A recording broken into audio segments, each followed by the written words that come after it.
Welcome to the Bogart Effect, a wealthy wisdom podcast. Please see important disclosure information at the end of the presentation. So when I kind of set the stage and I talk about NUA as a tax strategy, I think it's important to note, when we take money out of a 401k, we pay ordinary income. So we're subject to ordinary income rates.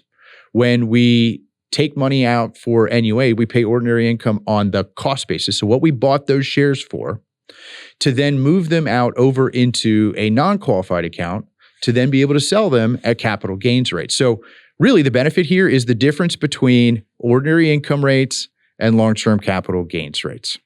So Sydney, why don't you talk a little bit about who qualifies for NUA and how does this even become a conversation where it's something that can add value to a household?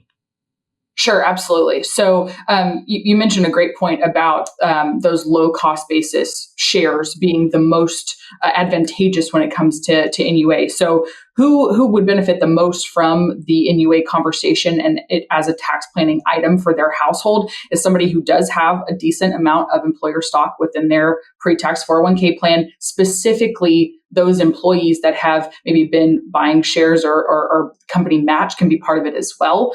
Those shares that are at a very low cost basis. The higher cost basis shares, as long as the market value that the shares are currently trading at, anything below that is advantageous from an NUA perspective. But specifically, those employees that have been buying shares for a long time and have potentially some really low cost basis shares within that employer plan.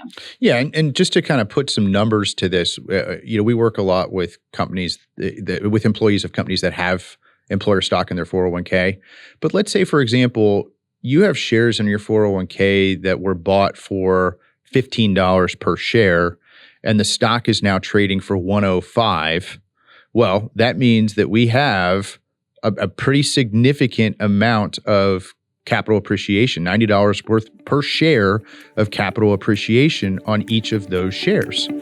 So the point being is that if we left all of that employer stock in The previous presentation by Bogart Wealth was intended for general information purposes only. No portion of the presentation serves as the receipt of or as a substitute for personalized investment advice from Bogart Wealth or any other investment professional of your choosing. Different types of investments involve varying degrees of risk, and it should not be assumed that future performance of any specific investment or investment strategy or any other non-investment related or planning services, discussion, or content will be profitable, be suitable for your portfolio or individual situation, or prove successful. Neither Bogart Wealth's investment advisor registration status nor any amount of prior experience or success should be construed that a certain level of results or satisfaction will be achieved if Bogart Wealth is engaged or continues to be engaged to provide investment advisory services. Bogart Wealth is neither a law firm nor accounting firm, and no portion of its services shall be construed as legal or accounting advice.